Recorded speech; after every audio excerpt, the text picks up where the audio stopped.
تذکرے۔ اچھا، وہ بولا تو پھر آپ تذکرے پڑھیں۔ تذکرے وہ کیا ہوتے ہیں؟ وہ صوفیوں اور بزرگوں کی زندگیوں پر کتابیں ہوتی ہیں۔ ان کی سوانح ہوتی ہے کیا؟ ہاں ہاں، سوانح ہوتی ہیں۔ میرے ذہن میں امید کی ایک کھڑکی کھل گئی۔ 4 تذکرے پڑھنے کے بعد مجھے بے حد مایوسی ہوئی۔ تذکرے سب ایک جیسے تھے۔ ان میں 3 باتیں نمایاں تھیں۔ ایک تو سرکار قبلہ تھے، جو احترام کے گاڑھے شیرے میں بری طرح سے لت پت تھے، اس حد تک کہ انسانی خد و خال نظر نہیں آتے تھے۔ وہ انسان نہیں لگتے تھے، جیسے کوئی اور مخلوق ہوں، فرشتے اور انسان کے درمیان کی مخلوق۔ میرے دل میں صوفیاء اور اولیاء کرام کی بڑی عزت ہے، اس لیے کہ وہ عظیم انسان تھے۔ عظیم انسان وہ ہوتا ہے جو انسان ہو، اعلیٰ کردار کا مالک ہو۔ سچی بات یہ ہے کہ میں سمجھتا ہوں کہ مسلمان ایک کردار ہے جو اللہ کے احکامات پر عمل کرنے سے وجود میں آتا ہے۔ کسی تذکرے میں صاحب تذکرہ کے اعلیٰ کردار کی بات نہ کی گئی تھی، صرف کرامات تھیں، کرامات ہی کرامات، جیسے وہ جادوگر ہوں۔ کوشش کی گئی تھی کہ صاحب تذکرہ کو سپرمین کی حیثیت سے پیش کیا جائے۔ جہاں تک مجھے علم ہے، اسلام میں سپرمین نہیں ہوتا، کسی سپرمین کی گنجائش نہیں ہے۔ اسلام میں بشریت کا درجہ بہت بلند ہے۔ انبیاء بھی انسان تھے، اور حضور اعلیٰ کی عظمت اس لیے ہے کہ وہ عظیم انسان تھے۔ اس حقیقت کو غیر مسلم بھی تسلیم کرتے ہیں۔ تذکروں میں احترام کا گاڑھا ملبہ ہوتا ہے۔ آدھی کتاب تو القابات اور حضوریات سے بھری ہوتی ہے۔ احترام ہی احترام۔ احترام۔ صاحبو دعا کرو کہ کوئی محترم نہ بنے۔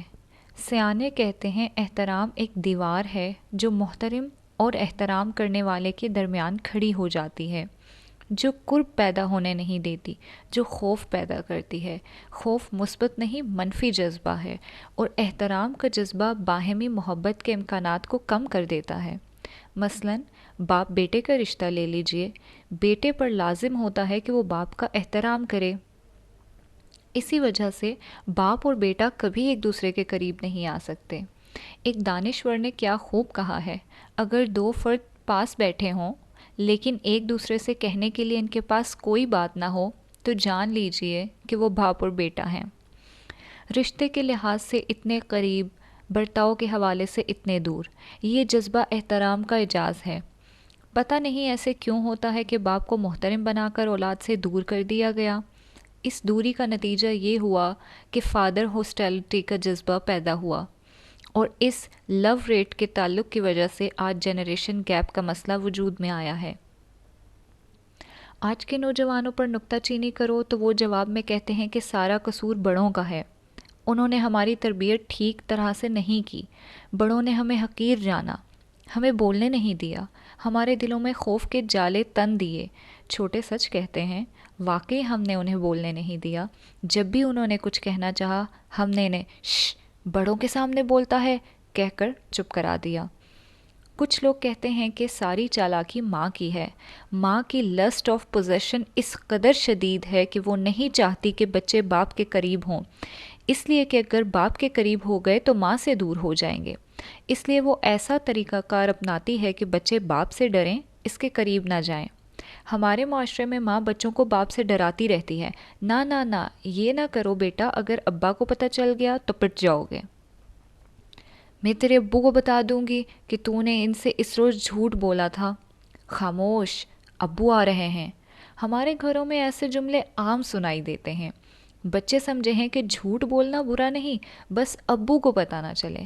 ماں کے سامنے چاہے دنگا فساد کرو، لیکن ابو کے سامنے نہیں۔ نتیجہ یہ ہوتا ہے کہ بچے سمجھتے ہیں کہ باقی سب ٹھیک ہے، لیکن ابو بہت بڑی رکاوٹ ہیں۔ ماں بچوں کو خبردار کرتی رہتی ہے کہ ابو کا احترام لازم ہے۔ وہ یہ کبھی نہیں کہتی کہ میرا احترام کرو، مجھ سے ڈرو۔ وہ بچوں کے دلوں میں اپنے لیے محبت کا جذبہ پیدا کرتی ہے اور باپ کے لیے خوف کا۔ ایک مغربی مزاح نگار نے ایک کتاب لکھی، نام تھا دے اینڈ آئی۔ نام پر میں حیران ہوا، یا اللہ، یہ کیسی کتاب ہے؟ اس کا موضوع کیا ہوگا؟ پڑھ کر پتہ چلا کہ گھر کے موضوع پر ہے۔ مصنف کا کہنا ہے کہ گھر ایک یونٹ نہیں بلکہ 2 یونٹوں پر مشتمل ہوتا ہے، ایک جانب ماں اور بچے اور دوسری جانب باپ اکیلا، دے اینڈ آئی۔ یہ افراق و تفریق احترام کی وجہ سے ہوتی ہے۔ ماں بچوں کو باپ سے ڈراتی ہے، باپ سمجھتا ہے کہ میرا احترام ہو رہا ہے، مجھے ماسٹر آف دی ہاؤس کا منصب مل رہا ہے۔ باپ کا شانزم تسکین پاتا رہتا ہے، اسے شعور نہیں ہوتا کہ جذبہ احترام کے نیچے ہی نیچے محبت کی جڑیں کاٹ رہا ہے۔